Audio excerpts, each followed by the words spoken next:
you are perfect just the way you are. Mm-hmm. It's not what you do that makes you perfect. It's not the way you dress that makes you perfect. It's not whether or not you make the perfect coffee for your husband that makes you perfect. It's you literally just allowing yourself to be the authentic you. And that's the version of you that you came here to be. That's all you need to do. Yeah, and Welcome to Change Your Reality. I'm your host, Nick Breau, and today we are doing a segment called 5 Questions, where we bring in one of our audience members for a Q&A style conversation based on some questions that they have prepared. Today we are having some fun and playing with Courtney. How you doing, Courtney? hey Nick, I'm doing well. Thanks for having me. Good. And you're somewheres on the east coast of the US? Yes, I'm in Florida. Oh, nice. I was going to say still nice and wintry for you too, but you're far enough south that you don't have all the winter that we have up here. Right. Yeah, it's been in the 80s now. Lucky you, I am very envious. So, how long have you been studying personal development and law of attraction, all of this fun stuff for? I've been studying personal development for probably over 20 years. Law of attraction specifically, maybe about 6 or 7 years. I grew up in a traditional Christian household, but just something about it felt very disempowering and never quite sat right. So then I kind of stumbled on the internet and learned about law of attraction and just the idea of how we have so much more influence over our reality than we think. And I've been following you for about 3 or 4 years and love your work. Just love what you've kind of how you've taken the concept and just added so much to it. Awesome. Awesome. So, did you follow the traditional path that most people follow, where it's like they start off with the secret and then they move on to kind of something else and something else? Do you remember how you kind of got thrown into this world? Yeah, I did. I watched The Secret a long time ago, but that wasn't really the start of it. I think I watched it. I thought it sounded interesting, and then I kind of forgot about it. I had actually stumbled onto there was some kind of law of attraction, like a blog, and just I started following that, and then eventually, kind of did some self study, just researching different articles, different websites, trying to apply it in my life. I think you were one of actually the first coaches when I joined the Power Manifesting Collective, and you were one of the first kind of people I started more working with and following in more of a back and forth style. Awesome. Super fun. So, you got some good questions lined up today? I do. So the first question, and it's something that I reflect on a lot and keep going back and forth and just trying to find the answer in my head is how to tell when you feel a guidance or you feel like if something's bothering you, how do you know if it's your inner being giving you a warning sign, like something's not right about this, or is it just fear that it's the next great thing and you should follow it and push through the fear? So I have had anxiety my Yeah. whole life, so I get that clenched, that contracted feeling, and I don't always trust it. So I'm just like fear versus Yeah. intuition. Yeah. So, I don't think our inner beings would ever communicate to us through fear. So I think our inner guidance, mainly what we're talking about intuition, inner guidance, source guidance, is always driven through like impulses of excitement and like Mhm. direction that is what is aligned with us and with our path. Now, source, our inner beings, sees all circumstances as positive.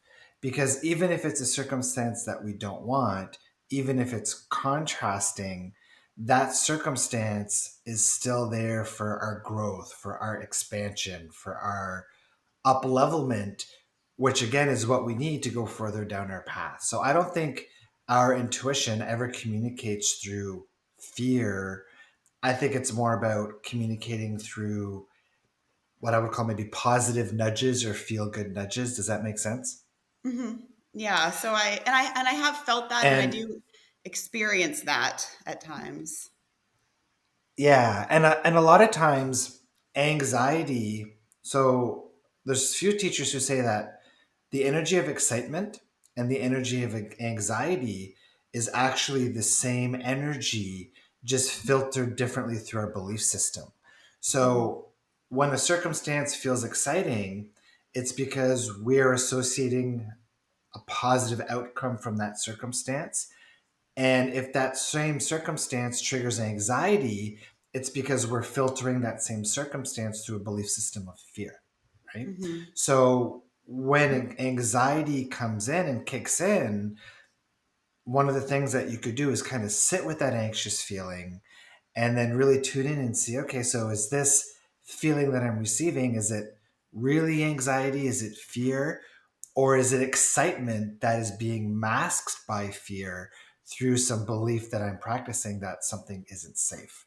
Mm-hmm. And our inner beings actually will guide us to circumstances that might be scary or might be uncomfortable because our inner being wants us to grow, it wants us to expand. And expansion only happens outside of our comfort zone.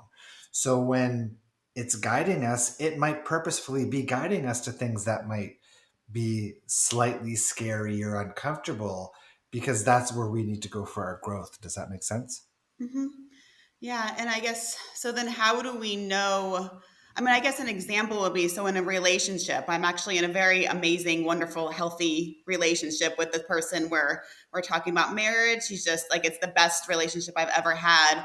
So we're almost at the 1 year mark, and I've noticed this insecurity coming up in me, and it's just been causing like a very contracted feeling. And I don't. I'm such a transparent person. How do I Yeah. not bring that into the relationship or make this other person responsible? So I'm really kind of struggling And with that right and now. I love that question because this is such a common question. So when people come to me looking for help in relationships, and there was a lot of that when I did the one-on-one work, there's two main things you need to look at. One is the emotions you're carrying, which impact your attraction point and defines the types of relationships you're attracting. So if you've got a lot of emotions of abandonment, you'll attract Mhm. partners who might ghost you or who might be emotionally closed up. If you've got a lot of emotions of not good enoughness, you might attract partners who treat you poorly. So that's one thing to look at. Now, the other thing, and this is what relates more to you, is what I call split energy. Mhm. And split energy is essentially fear that something is unsafe. So the example that I use is, and this is a real life example, is let's say in high school, you're in a relationship, you're in grade 12, you're madly in love with that person, you've got it in your mind that you're going to get married and have 4 kids, 2 boys, 2 girls, blah, blah, blah. And then you come into school one day and then you find out that person's been cheating on you. Well, that's an emotional trauma. So the subconscious mind says, oh shit, look what happens when you get into a relationship. Look what happens when you fall in love. Falling in love is not safe because of this trauma. And then what happens from that point onwards is there's a subconscious program running that says relationships aren't safe. So 2 to 3 months into maybe being with a new partner, when you start to fall in love with that person, the subconscious mind starts kicking that fear again and reminding you, ooh, look what happened back then. This could happen to you again. And then that often turns into a self-sabotaging behavior, right? Mhm. So for you, this fear of marriage or fear of deeper commitment probably comes from some kind of past circumstance or observing your parents, and you may not even know where it comes from, and that's okay. It's just a matter of looking at the fear and then kind of invalidating that fear and to resolve Mhm. it. Does that make sense? Yeah. Yeah. And I know I have a lot of, like divorced parents. I moved a lot when I was a kid. So lots of different, it was a pattern for me in my younger years. And so I know I'm sure it came from that. I just don't know how do I not, I feel like for the first year, and it is interesting this is coming up when we're talking for marriage because for the first year it hasn't really been triggered. It's been, I guess, dormant with like the vibrations probably been there, but just in a shelf on a shelf somewhere. And Yeah, now that, we're talking about this commitment, it's just there's this fear of like I've kind of done some belief work and it's just this fear that I'm disposable. So I'm trying to work with this person and share about my insecurities in a way that's not putting it on them.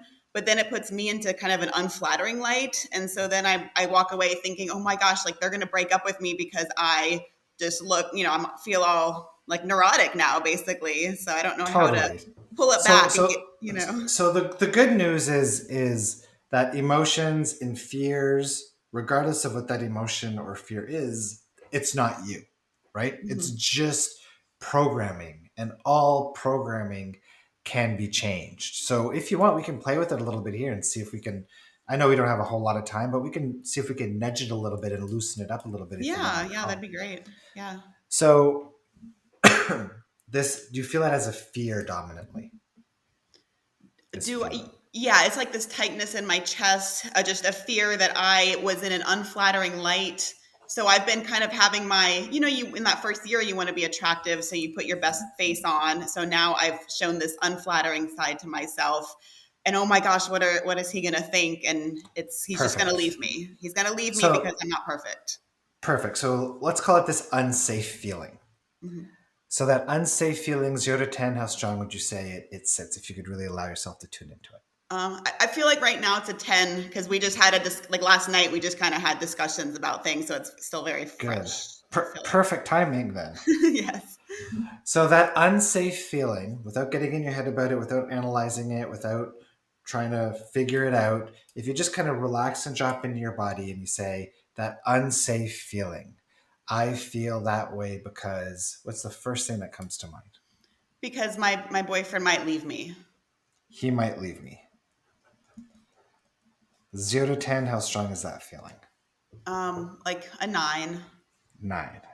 And that feeling, he might leave me. I feel that way because Because I've been coming across as needy lately. I've been needy. Perfect. And do you think that there's different spectrums of neediness? Yes, I do. So Yes. some people are just a little bit needy, some people are like extremely needy. Hmm. And do you think if somebody is unconditionally loving towards somebody else, that that level of neediness is irrelevant in the way that they feel about that person? That's interesting because when you say that, I even almost have a fear that when I'm unconditionally loving, the love will be so much it will push the person away. Even like when I'm not feeling needy. I don't know. I feel like I have so much love to give. Sometimes I feel like that's actually overwhelming. Yeah. And I feel that way because, so how does love push somebody away? Just like it's too big of a force. Yeah. uh, And so would you say that that relates to that person's level of receptivity of love? I guess it would, yeah. And I mean, I've never felt that from this person. They've always been very receptive. So I mean, I'm sure it's in the past. I have a history of toxic relationships, and I've Yeah, and I've if given you're up in, myself, and it's felt like putting my love in a black hole. And it's felt, it's all stuff from the past. This person's been amazing. yeah, absolutely. So can you acknowledge that the relationship you are in now is very different than the relationships you've been in the past? Yes, definitely. And can you see vibrationally, are you the same person today that you were in those past relationships? No, not at all. I used to be addicted to drugs and alcohol and just kind of living the life. I've been sober for 13 years. I'm working professional. So I've done a complete, I'm actually a counselor now that works with Amazing. people. So no, I'm not And the same person. that person that you just described, the person who's a counselor now, who's overcome all of these traumas, who's in this beautiful relationship, does that sound like somebody who is vibrationally lined up with a partner who would leave them because they love them too much? No, no. Perfect. So, can you take a second, kind of acknowledge that this belief that the more I love this person, the greater the chances of them leaving me are doesn't make sense? Yeah. Yeah. It doesn't make sense. Good. So, can you take a second, just integrate that awareness that that belief doesn't make sense? Yeah. It doesn't feel true when I think about it like that. Like nobody would leave Good. you for too much love. Perfect. And you said, I'm afraid that he might leave me because I'm too needy. Yeah, I feel like So, lately, yeah, there's been a needy vibe. I've been insecure about some things that logically I know are not a concern, but I've just been feeling and needy lately. and if he truly loves you, do you think he would support you through the neediness and the contrast that you're going through? I think so, and he has been. I mean, I've never had anybody receive my like feelings and concerns. Like it's like stuff that I've been worried about has been not grounded in reality at all. And hasn't made me feel stupid at all. He's been like open and still cares about my feelings. So he's been wonderful. So, but then I still come Good. away with it with this bad taste in my mouth that my vibe is going to push him away, I guess. Your vibe is not anywheres. I'm not detecting anything in your vibe around you pushing him away. In fact, I think it's the opposite. When we're vulnerable and when we're sharing with them Hmm. things like our neediness and stuff like that, it actually has the opposite effect where they love us even more and they want to support us even more. Here's a question for you. Can you feel a feeling that this is too good to be true? I do. I do sometimes. I do feel just like the luckiest girl in the world. Like a kind of this. I hope I want it to last. I want this to be forever. I do have a fear of losing. It's like something so good that you do get scared. I get And with scared. all of this past contrast that you've experienced and all these toxic relationships and all of these things that you've overcome, do you see how that's transformed you into the beautiful person that you are today? I do know. I know that on a deeper level. I know that And do you inside. see how much of a positive impact it's had on your vibration? I do. I know. Yeah. So I know it's like how this one fear feels like it's taking over so much, but maybe in reality it's really like 1% of my vibration. But because of how I'm experiencing, it feels like this is dominant. My whole aura is just neediness, but really it's like 1% on this one topic. So hopefully overall my energy Yeah, is better than I think. and it is. And we want you to see that, Hmm. right? I have no doubt that you've gotten through most of your dominant struggles. They've helped you refine your vibration to a place where you have now attracted the relationship that you've been looking for so long, which sounds to me like that's exactly what it is. Yeah, I mean, I feel that is how I feel in my when things are all going well on my good days. Like I'm so optimistic and excited, and just it's like this beautiful, bright future. But then it's just these feelings from the past coming up at me. It's like this cloud, and I just want this Okay. cloud to dissipate. And that feeling that he might leave me, is it still a 9? No, no, I don't know, What number would you give it like now? maybe a 4. Good. So we've dropped it quite a bit now then. Yeah. And I still feel like he might leave me because.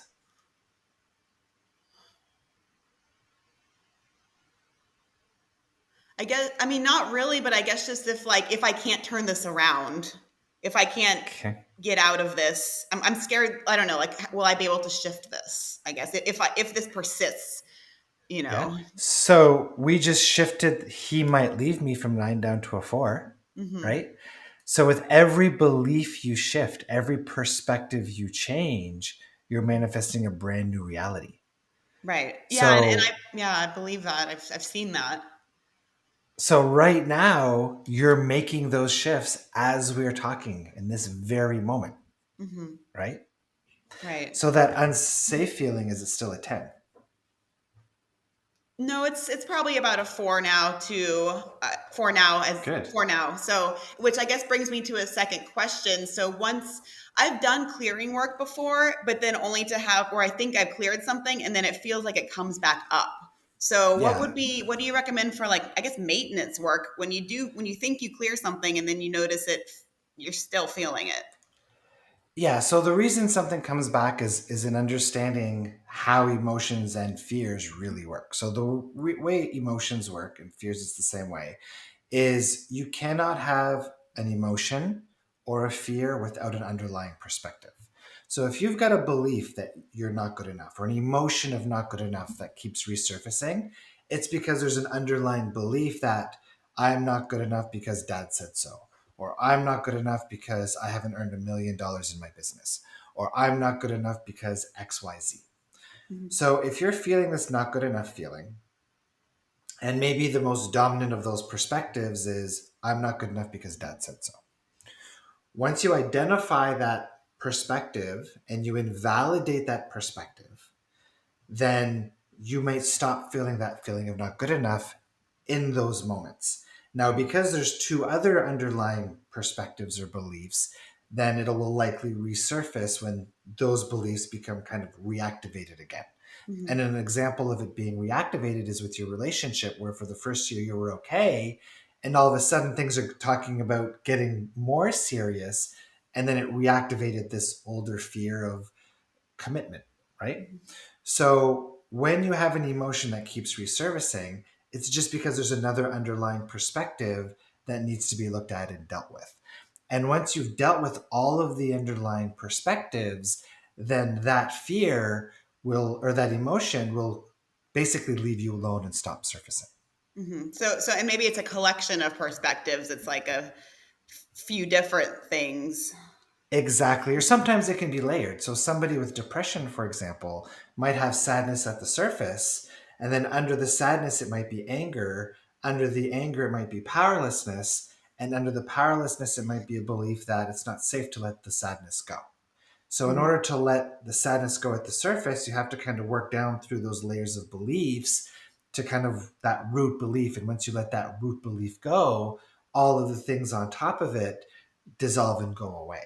Yeah. So, and that's why we call it the belief tree process, because it's like you work down these trees of perspectives that kind of layer on top of each other. And once you get all those branches taken care of, then you feel so much lighter, and these negative emotions aren't hampering your experience anymore. Yeah, and that makes so much sense than what you say about we're scared to let it go. I was actually in one of my counselor Facebook groups. One of the clinicians was talking about people get so like their depression becomes so familiar that it's like an old friend. It's kind of a part of you. So it's interesting to think of like my anxiety. It's been with me for so long that what if there's this fear? Who would I be without it? Absolutely. And I've seen people when I did one-on-one work, I've seen people clear lifelong anxiety literally in 60 minutes just by identifying the one core belief that was anchoring it into place. Yeah. So for you, with your fears around relationships, you might have one, two, or three perspectives. You might have six, seven, or eight perspectives around relationships being unsafe. And once you can identify and shift your way out of one to three, or maybe a few more, these fears will permanently go away. Right.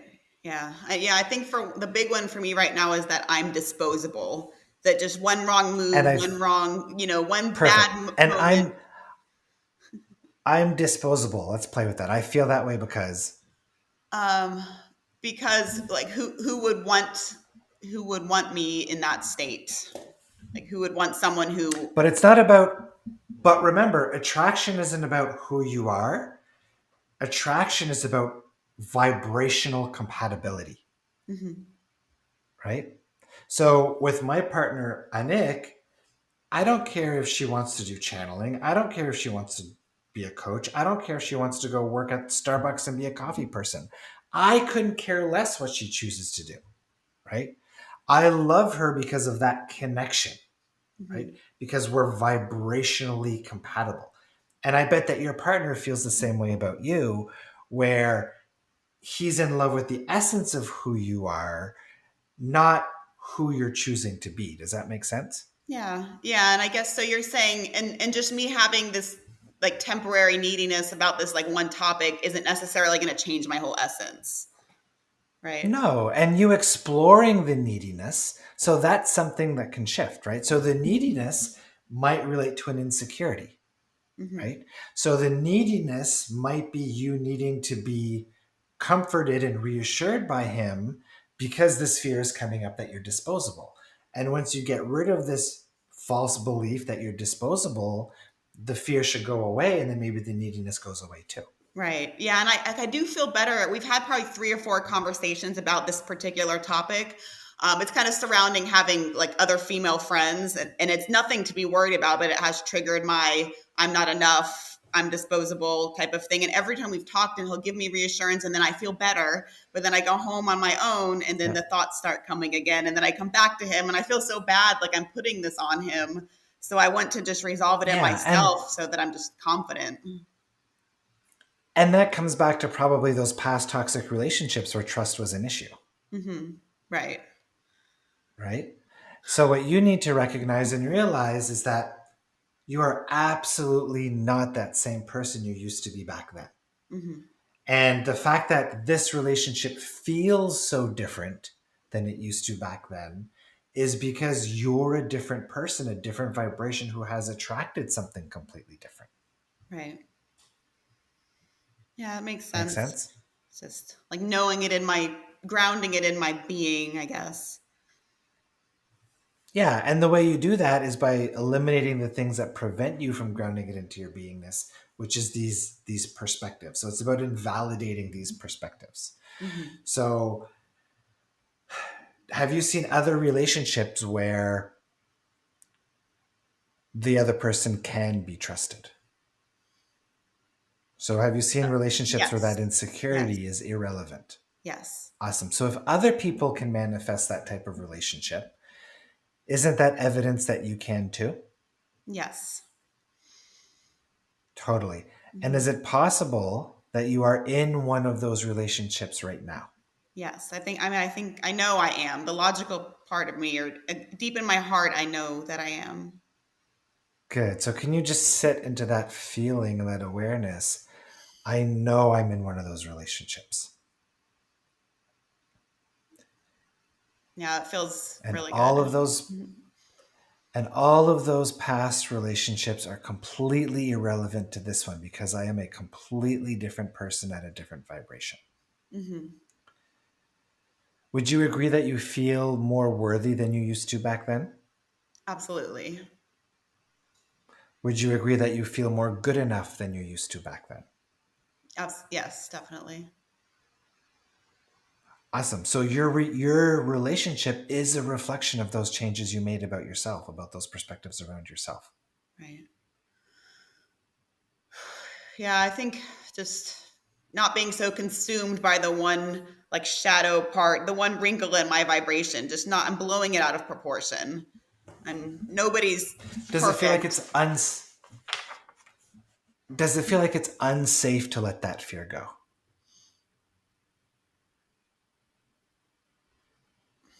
It doesn't feel unsafe, but it feels like, I don't know, will I be in denial about the reality of what could happen? Like people don't last forever. I don't know, like this almost, I don't know, is it gullible to let it go? Maybe. Okay, so people don't last forever. Have you seen other relationships that have lasted what we're calling forever? Yes, yes. I mean, there's couples and you see them, they've been together and they're in their 80s and 90s. So it's possible. I know it's possible. And I know that's what I Awesome. want. And, and that feeling of doubt that it's not possible for me, does that exist?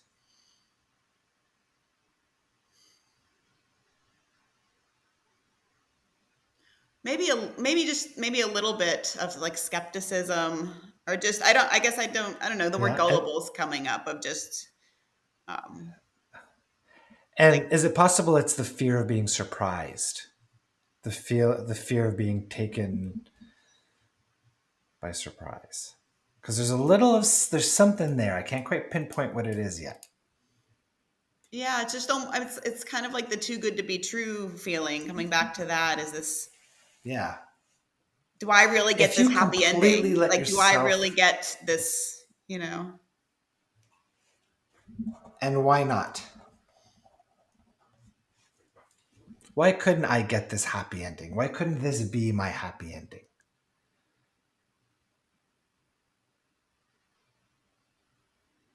I think it could, and See, it's just fear, like trying to keep, it's my lower self, my ego self trying to just keep me safe, of like, well, don't get too happy, don't get too, but I think it could. so so part of you is waiting for the other shoe to drop. Like that ego, that wounded little girl part of me. Yeah, and it's not safe to relax into the relationship because if I do, Because then it'll hurt even more. okay, and that old hurt feeling, how strong it is it? uh it's not bad right now at this second. I mean, right now it's like maybe a 3, Yeah, just because I feel so good from the other work we just did. But when it would come up, it's yeah. intense. So, And my guess is that hurt feeling is really what's at the root of all of this. mhm, So after we're done this call, that's what you want to focus on is that hurt feeling, because what you're really afraid of is not the breakup itself or the potential of the breakup, but the hurt that goes along with it. yes, like I couldn't handle Oftentimes, it. Yes. exactly.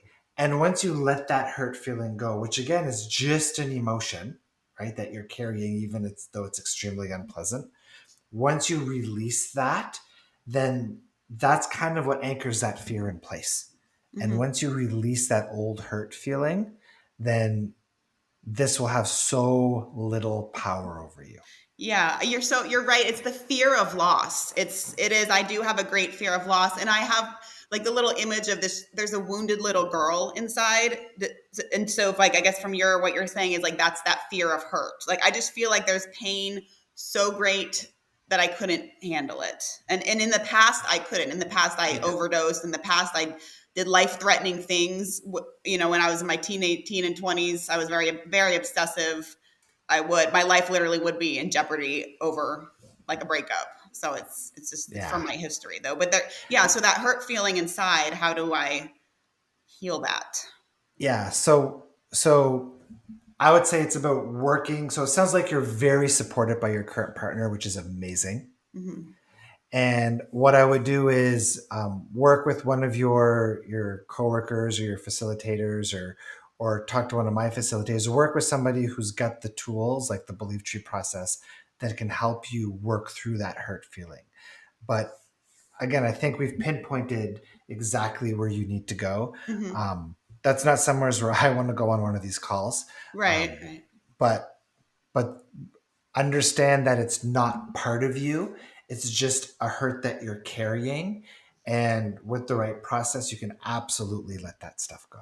Awesome. And that feels totally true. And that's in my own journaling time. That's what I've come to too, is deep inside there's this hurt. There's this little girl who's just hurting and is so scared and is clinging to something. And that's exactly what it is. I think you got to the core of it. And, and it's such a common thing because a lot of people have been hurt in various ways in their reality, whether it be physical or emotional. And Mhm. most people aren't aware of how these hurt feelings and other emotions hold us back because the fears are anchored by these emotions. And when we give ourselves permission to turn around and look at them and process them and release them, we feel so much better, and it creates such positive ripple effects in our physical reality circumstances. So I'm so happy to see how self-reflective you are, Mhm. and that you do counseling work, and then you've got a network that you can hopefully tune into, to help kind of work through this once and for all. Yeah. Yeah. Well, thank you. So I have I know what I feel like we pinpointed it. So now I know kind of my next steps working on releasing and healing that hurt thing, that ball of something hurt that's in there that's so terrified to lose whatever, lose the love. Right. Totally. And I love that you've got such a supporting partner that you can talk about this with as well. Yeah, definitely. Awesome. Awesome. We got a little bit more time. Any other questions you want to dive into? Let me think. I guess I mean the other aspect that I was originally actually I was going to talk about like my business and just kind of like being confident. So maybe any general pointers on just being more confident because here's like a relationship, but at kind of all areas I could use improvement. So how to be more confident when going for your dreams.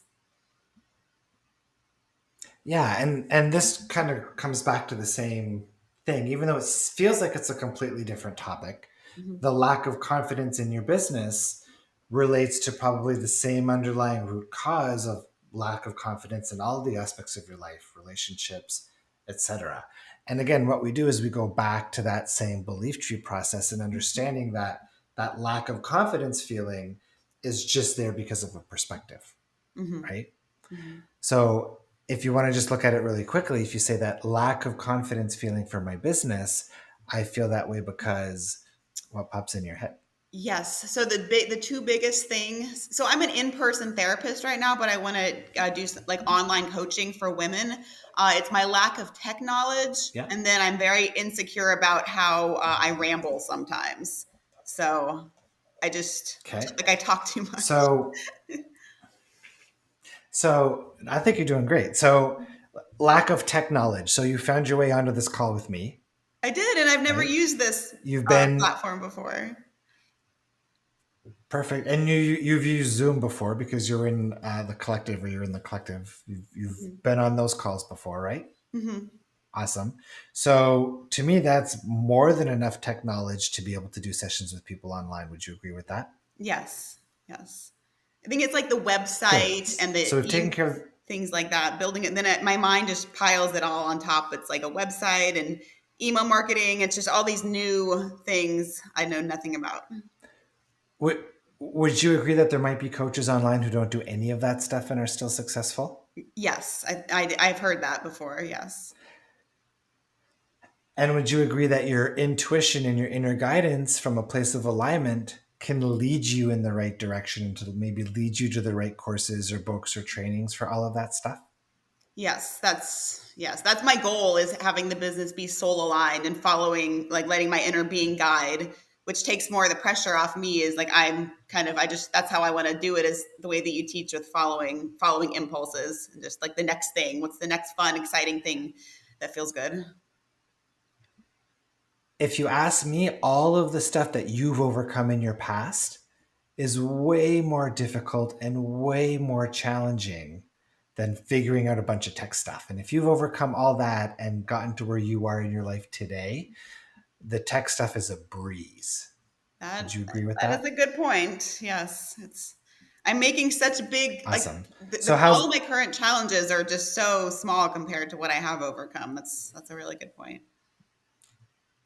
awesome. And how does your confidence feel now? A little bit different? Yeah, with the tech, because you're right. I've been able to figure things out. So then my last little piece is that I have trouble. I know I have a coaching program inside of me, but things don't come out of my mouth the way that it feels, and things sound clunky. And like I said, I ramble. So I guess just this trust of flow. Like, how do I trust the flow that things will come out in divine timing? And I want to, have what's coming out like match the way that I'm thinking inside. It's literally by just letting it flow and recording it with no attachment to what it needs to look like, no attachment to outcome. And then once you record it and do it, you can look at it and you can go, yeah, that's good enough. I'm going to put that out there. Or you can Hmm. be like, you know what? I think I can improve this part. I'm going to go record it again. Right. Hmm. And if it takes you 5 takes, if it takes you 10 takes, doesn't matter, Right. because with every take you do, you're learning and you're improving. One of my favorite quotes is that if you're not allowing yourself to fail, you're not allowing yourself to succeed. Because Hmm. it's in the failed attempts that you're going to be refining what you're doing, learning what you need to learn, and getting a step closer to where you really want to be. Right. And yeah, it's weird. It's like the stage fright. I'm actually at the point, I hired a coach, I started working on my course, and now I'm recording the materials, and I hit this wall of like, oh, I think the word you said was attachment. So being attached to it being perfect. So I just it needs to be okay for me to maybe ramble at times, or maybe kind of go off Yeah. topic. And And again, that belief that it needs to be perfect comes back to that same underlying emotion of insecurity, which is the Mhm. same one that impacts relationships and everything else. What you need to practice in the affirmation you could use in the mornings is understanding that you are perfect just the way you are. Mhm. It's not what you do that makes you perfect. It's not the way you dress that makes you perfect. It's not whether or not you make the perfect coffee for your husband that makes you perfect. It's you literally just allowing yourself to be the authentic you. And that's the version of you that you came here to be. That's all you need to do. Yeah, and I You are love that. And everything you yeah, that need to resonates be. so much. Everybody is exactly who they need to be to achieve what it is that they're here to achieve. And that Mhm. includes their desires, and that includes the unfolding down their path of least resistance. Think about it. Mhm. Source and your inner being wouldn't create a human Courtney because Source is unconditionally loving and infinitely intelligent, they would not create a version of you that is incapable or unable to achieve the desires and the end result they want to achieve in their reality. Mm-hmm. The only thing that can stop us is ourselves by holding ourselves back. Right. Yeah, I believe that. So it's like taking action in spite of that fear. Yeah, and taking action from that aligned place. So Mm-hmm. getting up in the morning, getting to a place where you feel good and being like, you know what? I'm going to shoot a bunch of videos. Maybe I suck with videos. Maybe the video is going to be upside down. I don't know, but I'm just going to shoot them anyways, and then we'll go from there. Right. Yep. It's kind of having Makes fun with the sense? process, making it lighter. Awesome. It all doesn't have to be so serious and heavy. That is the absolute key to success in anything that you do. The more fun that you're having, the better things are going to turn out. Yeah. Great. Well, thank you. I think that Awesome. was Any pretty final? comprehensive. Just I appreciate the work Perfect. that you do, and you've been an inspiration to me, and just the way my thinking has changed so much, already. So it's just good to kind of do this work and get a place to start from. So I appreciate your work. Yeah, and and you're absolutely on the right track. You're looking at all the right things. Sounds to me like your relationship is going amazingly well, and I only assume that it's just going to get better. Um, Keep up the good work. You're doing a fantastic job. Thank you so much, Nick. Thank you. You're welcome. It's been my pleasure, and thank you for being here. And Mhm. that concludes today's episode of Change Your Reality. If you'd like to be a guest on the show or join our membership program, you can find all the details on the website at nickbreau.com. Bye for now. That's it for today's episode of Change Your Reality. If you'd like to apply to be a guest on the show, to join our membership community, or to be trained as a facilitator, you can find all the details on the website at nickbreau.com.